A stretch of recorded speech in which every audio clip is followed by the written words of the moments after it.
रात का समय था, बारिश हो रही थी और हवाओं की गूंज पूरे वातावरण को भयानक बना रही थी। एक पुरानी और खौफनाक ट्रेन, जो पिछले कई सालों से इस्तेमाल नहीं की गई थी, फिर से पटरी पर लौट आई। ट्रेन के अंदर अजीब सी खामोशी थी, मानो ये किसी रहस्य को छुपा रही हो। रात्रि के लगभग 11 बजे ट्रेन अचानक से प्लेटफॉर्म से चल पड़ी। उसमें बैठे यात्रियों को एहसास हुआ कि ट्रेन की रफ्तार धीरे धीरे बढ़ती जा रही है। अचानक ट्रेन के चालक ने पाया कि ब्रेक काम नहीं कर रहे हैं। उसकी आंखों में डर और घबराहट स्पष्ट दिखाई दे रही थी। चालक ने रेडियो के माध्यम से कंट्रोल रूम को सूचित करने की कोशिश की, लेकिन कोई उत्तर नहीं मिला। ट्रेन के भीतर यात्रियों में भी हलचल मच गई। हर कोई अपने अपने बचाव के उपाय सोच रहा था, परंतु कोई भी बाहर निकलने का रास्ता नहीं देख पा रहा था। ट्रेन अब अंधेरे जंगल के बीच से गुजर रही थी।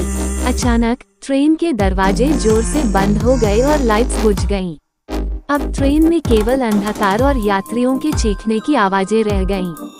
इसी बीच एक बूढ़ी औरत ने बताया कि इस ट्रेन में कई साल पहले एक भयानक हादसा हुआ था। उस हादसे में कई लोगों की जान चली गई थी और तभी से यह ट्रेन बंद पड़ी थी। ट्रेन की रफ्तार और बढ़ गई। अब यात्रियों को लगा कि उनकी मौत निश्चित है। तभी एक रहस्यमय छाया ट्रेन के भीतर दिखी। वह छाया उन सभी मृतकों की आत्माओं की थी, जो उस हादसे में मारे गए थे। आत्माओं की चीखें और उनकी गुस्से भरी निगाहें यात्रियों को कंपा रही थीं। ट्रेन अंततः एक पुराने और सुनसान पुल पर पहुंच गई। अचानक ट्रेन ने जोर का झटका खाया और पटरी से उतर गई। हर कोई ट्रेन के अंदर बेहोश हो गया। जब कुछ लोग होश में आए, तो उन्होंने खुद को एक सुनसान और अज्ञात स्थान पर पाया। वह स्थान वही पुराना स्टेशन था जहां से ट्रेन चली थी, लेकिन अब वह और भी भयानक और डरावना हो गया था।